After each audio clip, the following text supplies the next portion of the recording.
बच्चों, अब मैं आपको ध्रुवीय और अध्रुवीय युग्म के बारे में बताऊंगी।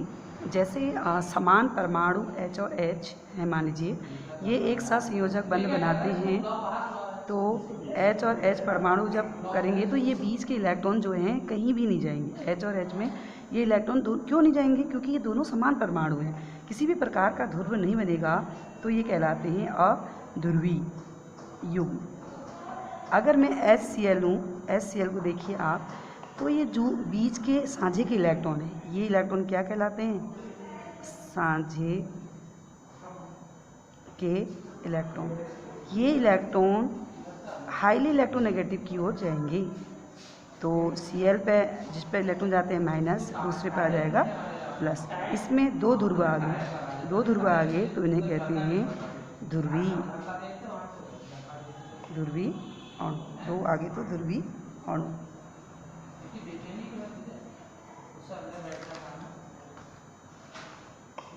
अब ध्रुवीय अणु जैसे HBr में भी करेंगे, ये इलेक्ट्रॉन इधर की ओर आएंगे, Br पे माइनस आ जाएगा और H में प्लस। ये है आपका पार्शियल, आंशिक के लिए, तो इसे कहते हैं ध्रुवीय अणु।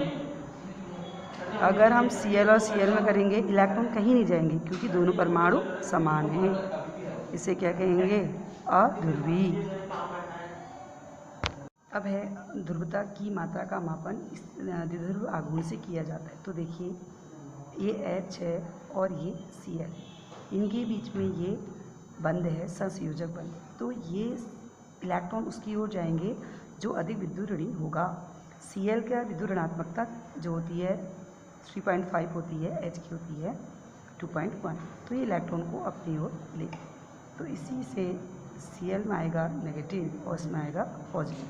तो द्विध्रुव धन और ऋणावेश के बीच की दूरी, धन और ऋणावेश के बीच की दूरी D, धन और ऋण के आवेश के बीच की दूरी और उन पर उपस्थित आवेश Q के गुणनफल को ही द्विध्रुव आघूर्ण कहते हैं। द्विध्रुव आघूर्ण किसे कहते हैं? जो आपके आयन हैं उनके बीच की दूरी और उनमें उपस्थित आवेश, इनके गुणनफल को द्विध्रुव आघूर्ण कहते हैं।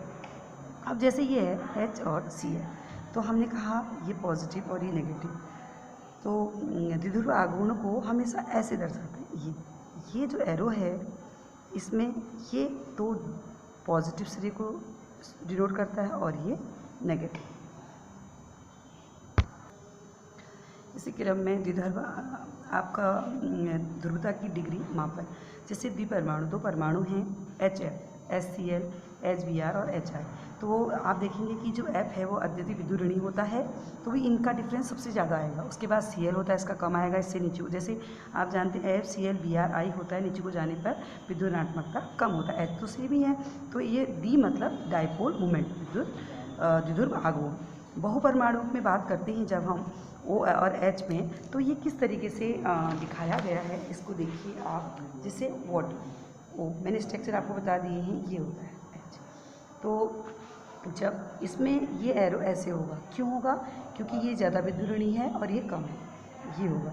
तो ये दोनों दोनों ही एक डायरेक्शन को जा रहे हैं, तो ये जुड़ जाएगा। मतलब इसका द्विध्रुव आघूर्ण को म्यू से दर्शाते हैं, कुछ ना कुछ होगा। ये प्रैक्टिकली नोट किया गया है, आपको ऐसे निकालने की ज़रूरत नहीं है। यहाँ पे 1 पॉइंट, जैसे अमोनिया की बात करते हैं, H और H, ये हाईली इलेक्ट्रोनेगेटिव है, ऐसे एरो होगा, ये एरो और ये एरो। इसका भी जो रिजल्टेंट डाइपोल मोमेंट होगा वो है 1.490। आपको याद करना, इसमें पूछा जाएगा किसका होता है और किसका नहीं होता है। अब है इसमें भी ये असमित हैं, अलग अलग हैं, लेकिन अगर हम सममित अणु की बात करेंगे, सममित अणु में क्या होता है? जैसे CO2, ये CO2 का स्ट्रक्चर है, ये अधिक विद्युत ऋणी है और ये। अब आप इसमें देखेंगे दोनों ही एक दूसरे से बिल्कुल विपरीत हो रहे हैं, तो यहाँ पर जो द्विध्रुव आघूर्ण है वो कट जाएगा और ये हो जाएगा 0। ये बहुत ज़्यादा पूछा जाता है, किस केस में इसका 0 हो गया। यहाँ हम CCl4 की बात करेंगे, CCl, Cl, Cl और Cl। यहाँ पर देखिए जो क्लोरीन है वो हाईली इलेक्ट्रोनेगेटिव है, ये साइन होगा, और ये तो इस केस में क्या होता है, जो ये वाला होता है, ये वाला डायपोल मोमेंट ऊपर वाला नीचे को काट देता है, ये क्रॉस वाले, तब इसका भी जीरो। सममित का मतलब है जितने भी अणु हैं वो क्या हैं, समान हैं।